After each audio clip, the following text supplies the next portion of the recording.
Alright, hi, it's Julian Berezzi with you here. My top 10 list is 10 games that highly disappointed me. Alright, let's start with number 10. Back in the 2000s, game came out called Mercenaries. A great third-person shooter, free roam game set in North Korea. I loved it. It was probably one of my favorite games on the original Xbox. Well, a couple years later, they were developing a sequel. It was set on a South American island, but this time the factions were a little different, and this time the vehicles were all changed, and the mechanics just, it was bland. It was way different. I mean, and you had to, like, basically, you know, build your way back up after getting, like, ruined, and it was just a pretty sloppy sequel. Number 9, Driver, spelled with a 3. I was really excited about this game because I saw it everywhere and it looked like it was going to be like the next big GTA, in fact better than any GTA game ever made. So I decided to get my hands on it, see if I could play it, and my god, it was a pretty lame game. Like, wow. It looked so cool and it looked like you could do so much stuff, but it really was just a big disappointment. The mechanics were pretty bad. The car driving felt crappy as hell. It was just a big GTA knockoff. The missions kind of sucked. The storyline really wasn't there. I was like anticipating this game and I was pretty disappointed, as usual. Number 8, Shaun Snowboarding. Now, back when this game came out, I was pretty big on snowboarding, and the game Skate had come out at the same time. Skate was innovative for changing skateboarding video games, I thought, and I loved Skate. Let's check it out, this should be fun. Well, as it fucking turns out, Shaun Snowboarding was literally like a usual day for me snowboarding. Going to the mountain, maybe doing the terrain part, going down and going back up. Except it was a video game. Because there were hardly any contests, there was no real story mode at all, there was no way to rise up and become a pro snowboarder. No, all you did was go down the freaking mountain and go back up and do a few contests here and there and a few photo shoots. It was completely devoid of doing anything exciting, anything like Skate, where you could become a pro skateboarder and do all these competitions. I thought that's what this game was going to be. Number 7?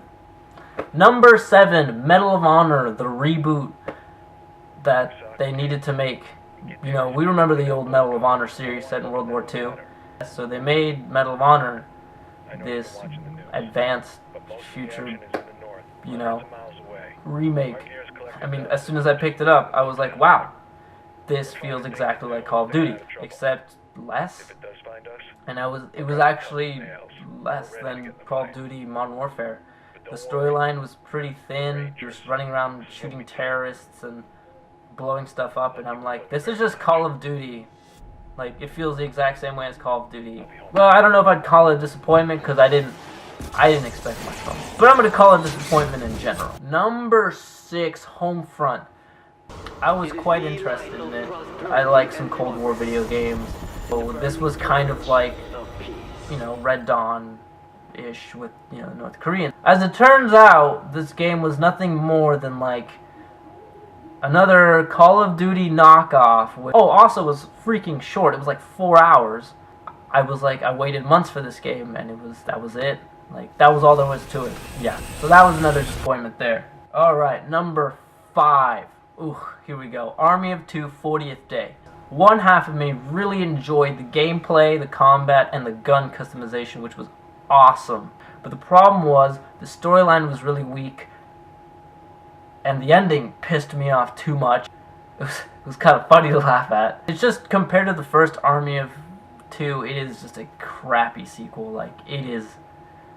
like, that was another waste of my time, unfortunately.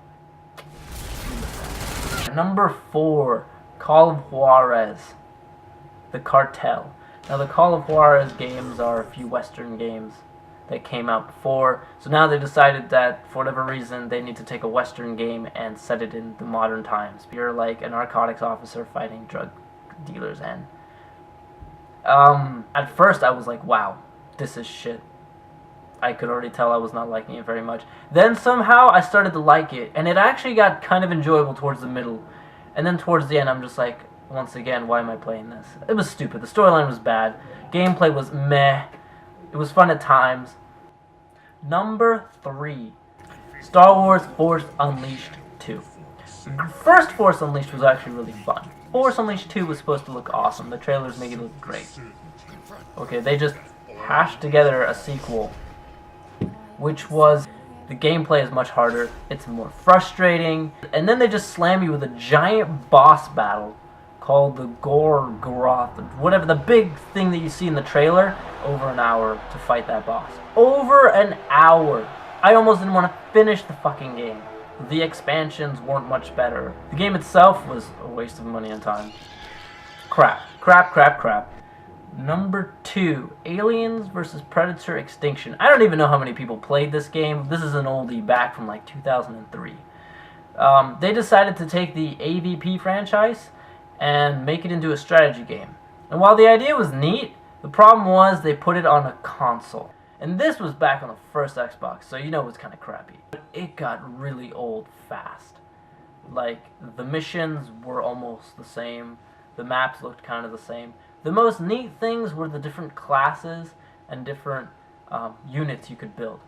My number 1, another one set in the Alien and Predator universe.